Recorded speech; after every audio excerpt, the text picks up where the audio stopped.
이러한 정을 차단시키지 못하고 이어나가려고 하는 모정, 부정을 볼 때 우리는 이 이민사회가 상당히 외롭구나 하는 그런 생각을 해봅니다. 가까스로 손주 하나를 만났더니 이 손주까지 데리고 아들놈이 타주를 간다고 하니 할머니가, 할아버지가 쓸쓸해하는 그 모습이 수필가의 수필에 적혀 있습니다. 네, 그 다음 53년 전에 처녀가 대학생에게 보낸 편지 러브레터, 그 편지가 53년 만에 미국 어느 대학에 도착했다는 뉴스가 지금 나와 있습니다. 네, 펜실베니아 대학교입니까? 캘리포니아 대학교입니까? 여기 우편함에 들어왔다고 합니다. 네, 53년 전에 그 처녀는 어딘지 모르겠습니다만은 어쨌든 오늘 이런 뉴스를 미국 뉴스에서 들어볼 때 53년 만에 배달된 러브레터, 그 주인공 남자는 대학 당국에서 추적해서 찾았다고 합니다. 그 여자는 어디 있는지 모르겠습니다만 어쨌든 53년 만에 러브레터가 배달된 오늘 이 소식을 들으면서 또 한 번 저는 북한에 있는 우리 국군 포로들 민간인들은 왜 편지 한 장 날아오지 못하고 있는가, 간헐적으로 중국을 통해서 소식이 오긴 옵니다만 한두 사람 이런 편지 한 장 오지 못하고 있는 우리 북한 억류 국군 포로들을 생각해 볼 때 다시 한번 서울을 바라보면서 이 방송을 하지 않을 수가 없습니다. 오늘 또 우리 민주평화통일 정책자문회 서울본부 사무차장들이 LA를 방문해서 지금 우리 LA 평화통일자문위원 회장, 최 회장을 비롯한 여러 팀들이 생업을 포기하고 일시 중단하고 이분들을 뒷바라지를 하고 있습니다. 환영하고 있습니다. 네, 이런 사실을 볼 때 오늘 저는 우리 LA 민주평동 15기 팀들이 이서희 회장에 의해서 15기 새로운 팀들이 지금 윤 회장을 비롯한 여러분들이 뛰고 있습니다. 네, 오늘 또 그 모습을 봤고 지금 사진 나올 겁니다. 이분들이 민주평동 멤버들이 우리 LA 평화통일 여문을 강화시키고 선전하는데 내 전도사 역할을 하고 있습니다. 가만 계시면 가발 쓰야 되겠다. 아이고 마요. 또 딴소리 하네. 우리 대한민국이 남북 통일에 대비한 그 하나의 대통령 자문기관입니다. 그래서 이 평통 의원들의 자질을 높이고 그다음에 그 통일 교육을 많이 시키면서 교민들한테 평통의 필요성, 그다음 평통의 그 우리 위상 정립을 하기 위해서 최대한 반가워 죽습니다만은 오늘 아침 우리 한국일보가 보도를 했습니다. 제가 기사를 체크하던 도중에 이게 무슨 말이냐, 위기맞은 남북 경제 협력 업체들이 정부를 상대로 손해배상 청구를 한다, 이런 기사가 나와 있습니다. 이 기사가 어떤 내용이 하면은 우리 교민 여러분 들어주십시오. 김대중 대통령이 북한의 썩은 냄새 외투를 벗긴다, 포용정책, 햇볕정책을 통해서 그 다음 금강산 관광을 통해서 북한을 돕자, 개성공단을 창업하자. 그래서 우리 일부 기업인들이 개성공단에 입주를 하고 금강산에 투자를 했습니다. 그러나 김대중이가 저승이가고 노무현이가 저승이가 이 시간에 이제 금강산 개성공단에 있는 우리 남측 기업인들이 못 살겠다, 정말 못 살겠다, 파산 직전이다, 이제 돈이 다 떨어졌다, 정부가 책임을 지라, 이명박 정부가 책임을 지라, 고소하겠다, 이렇게 나오고 있습니다. 이 무슨 뚱땅지 같은 귀신씨나라 까먹는 소리인지는 모르겠습니다만 느닷없이 이런 말이 왜 나옵니까? 6.15 공동선언이 우리들에게 통일의 자신감을 보여준 것으로 기억하고 있는 이 시간에 개성공단에서 금강산 상가에서 아우성을 치는 기업인들의 소리가 들려왔다. 죄 없는 이명박 대통령을 상대로 고소하겠다, 돈 내놔라, 배상 청구를 하겠다. 정말 이 스토리 하나를 가지고 오늘 저는 밤을 새우고 싶습니다.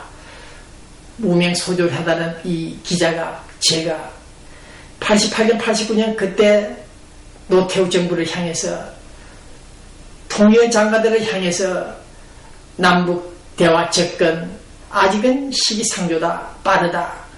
우회로를 통한 북한 접근 위협하다. 북한이 자체가 스스로 변화할 때 그때 만나라. 그때 만나야만이 남북 대화가 진전이 있을 것이다. 성과가 있을 것이다. 그렇지 않는 한 북한과의 남북 대화는 성공할 수가 없다. 봉 기자가 입이 아프도록 누차 그런 말을 했습니다.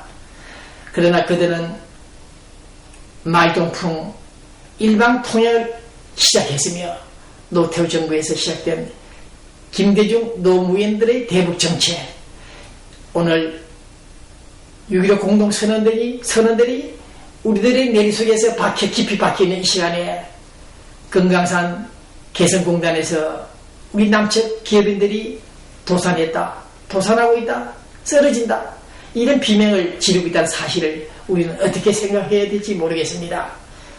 북한, 그들이 스스로 변화할 때, 그들이 자유개방을 찾을 때 우리가 그들을 지원할 수 있는데, 그들은 지금 미동도 없습니다. 그들이 불벼락을 맞아야, 피를 봐야 정신을 차릴 그 체제가 우리가 이토록 애절하게 예언하고 접근 전략을 펴고 원칙을 강조했고 비핵개방 3천 어려운 얘기입니다만은 그러한 슬로건을 내세우고 접근했지만은 김정일 집단들은 말동풍 복지부동이었습니까? 이런 결과를 가져왔던 사실 앞에서 봉 기자는 우리 민주평화통일 LA 팀들 상당히 각오를 하고 평화통일 염원의 뜻을 담아주기를 바란다는 것을 부연하고 싶습니다.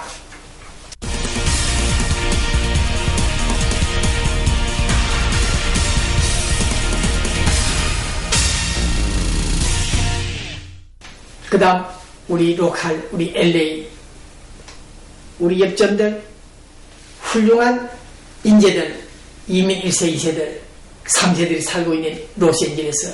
네, 여기에 지금 우리 1세 단체장들 몇 분들이 문제가 있다는 사실들을 알고 계시죠? 네, 정리를 해드리겠습니다. 먼저 비영리단체 법이 있습니다. 캘리포니아 주정부에서 약 45년 전에 주정부에서 비영리단체법을 만들었습니다. 그런데 일부 사악한 인간들이 비영리단체법을 악용하여 회장 임기를 연장하면서 공금 등을 유용 착복도 하고 임기를 연장하는 이런 불법 사태들이 발생했습니다. 그래서 이런 문제를 재판을 했을 경우에 한 달 안에 신속한 판결을 해야 되는데 멜라카나 판사의 말처럼 LA 민사법원에 다른 판사들은 어떻게 된 셈인지 시간을 연장해서 1년, 2년 갑니다. 1심, 2심, 항소심 가게 되면 3년이 세월이 갑니다. 그러나 비영리단체법상 대체로 회장들의 임기는 1년, 2년입니다. 그 임기가 끝난 이후까지 재판이 진행되고 있습니다. 봉 기자도 재판이 진행되고 있다 해도 과언이 아닌데 이런 잘못된 주법을 볼 때 사법부의 판결 요지들을 또 검토해 볼 때 이건 안 되겠다. 판결을 하더라도 그 판결에 효력이 없다. 그런 점에서 비영리단체법 케이스는 신속한 재판, 1심에서 끝나는 그런 법 개정이 필요하다. 그래서 오늘 영어 자막을 통해서 알리고 있습니다. 제 머리 위에서 흘러가는 이 영어 자막들이 미국 주요한 기관들이 다 체크를 하고 있습니다. 도움되기를 바라고 있습니다. 비영리단체법을 악용하는 일부 단체장들 명심하고 반성하기를 바랍니다. 그 다음 OMC 동양선교교회 다른 교회들은 문제가 있었고 서울도 문제가 있습니다만 어쨌든 동양선교교회는 내분이 진정될 것 같지 않다. 근본적인 문제가 있다. 그것을 제가 확인했고 말씀을 드리는데 당의 장로들이 운영하고 있죠. 잘하고 계십니다만은 그들을 비판하고 반대 세력에 있는 각을 세우고 있는 분들이 계속해서 현수막을 갖다 붙이고 교회 명예를 실추시키는 행위를 좀 하고 있습니다. 어제 그저께도 시위를 했는데 이 문제를 방관해서는 안 되겠다. 그래서 당에 있는 분들이 한두 사람만이라도 그들을 포용해서 당에 활동할 수 있도록 허용해주면 그와 같은 불상사가 없을 텐데 왜 이렇게 방치하고 있는가. 그 점을 안타깝게 생각하고 있습니다. 이번에 들어오는 박형은 목사, 젊은 목사, 이분에 대해서도 비토를 하고 있습니다. 이단을 지원했다. 그런 전력 때문에 이분들이 반대 세력들이 계속 질타하고 있습니다. 앞으로 어떤 또 사태가 발생할지 모르겠는데 심상치 않다. 그 점을 말씀을 드리면서 다음에는 단임 목사들을 책명할 때 항상 깊이 검증 조사를 하고 데리고 와야 된다는 사실을 첨언하고 싶습니다. 동양선교교회 그 좋은 땅, 그 역사가 깊은 임동수 놀러 목사가 깃발을 꽂았던 선교교회가 지금 LA에서 최고 정상의 교회가 됐습니다만은 그분이 약간의 당회에 개입을 한다, 그런 문제로 인해서 야기됐는지 모르겠습니다만은 어쨌든 동양선교회가 다시 살아나는, 다시 회복되는 그런 역사를 우리는 기다립니다. 그 다음 우리 불법 체류자 학생들 이제 우리 정부가 학비 보조를 한다고 합니다. 참 미국이라는 나라가 좋네요. 한국일보가 받아서 보도를 했는데 드림 법안 통과됐죠. 학생들, 특히 학생들, 불체자들, 그래도 우리 미국 정부는 그들에게 학비를 보조해주겠다 나왔습니다. 얼마나 아름다운 이야기인지 모르겠습니다. 이제 뜨거운 감자 같은 감자 한번 맛을 보겠습니다. 미주 총련 아시는 분은 아시겠죠? 우리 미국 전역 도시, 큰 도시에 한인회가 있죠. 약 30년, 40년 전에 탄생한 그 한인회 회장들이, 출신들이 모여가지고 친목을 도모한다, 근익을 옹호한다 등의 차원에서 이런 단체가 있는데, 이번에 선거 두 사람, 김재근 씨, 또 한 분 더 계시죠, 미사체. 자, 싸움이 붙었습니다. 유진철 씨, 김재근 씨. 내가 회장이다, 내가 회장이다. 싸우고 있습니다. 재판이 붙었습니다. 그러나 당선됐다는 김재근 씨는 회장 취임식을 마쳤고 재선거도 할 용의가 있다고 주장하고 있으나 어쨌든 간에 재판 과정에서 김재근 씨가 유진철 씨 상대 후보에게 주었던, 당선됐던 분에게 주었던 딜을 했던 약 10만 달러, 15만 달러, 그것이 문제가 돼서 핵폭탄이 터지지 않을까, 그렇게 추정한다는 사실을 다시 한번 말씀을 드립니다. 그들은 지금 회장 취임식을 마쳤고 재판도 자신 있다고 하지만은 유진철 씨는 끝까지 법정에서 끝장내겠다. 그 문제점 위법성을 가지고 치겠다는 전략인데, 아마 판사가 제대로 된 판사라면은 후원금 개념을 벗어난 매수 자금 이상의 자금으로 판단한다면은 당선자에게 당선 무효 통과하는 그런 판결이 나오지 않을까 싶습니다만, 또 항소하게 되면 또 시간이 또 걸립니다. 그 사이에 당선자는 임기를 채우고 집으로 돌아갑니다. 이런 모습을 말씀을 드리면서 우리 주법 그리고 판결에 있어서 시간 단축, 신속한 재판을 요구하는 사실을 다시 한번 강조하는 바입니다. 그 다음 우리 LA 상공회의소 회장 바뀌었죠. 에드워드가 이제 바토를 받아서 짓는 부동산 업자가 상당한 리더십을 발휘하고 있습니다.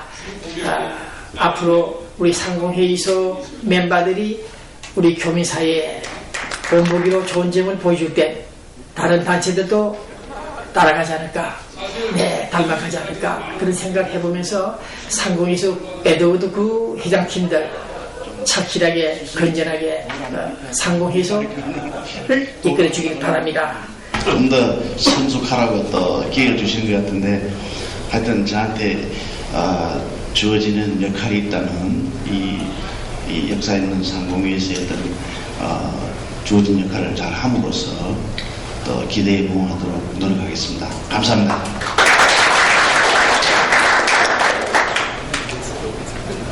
안녕하세요. 감사합니다. 저는 오늘 저녁 때 와인 파티만 준비하고 왔는데 이렇게 청바지 입고 왔다고 많이 혼나는데요.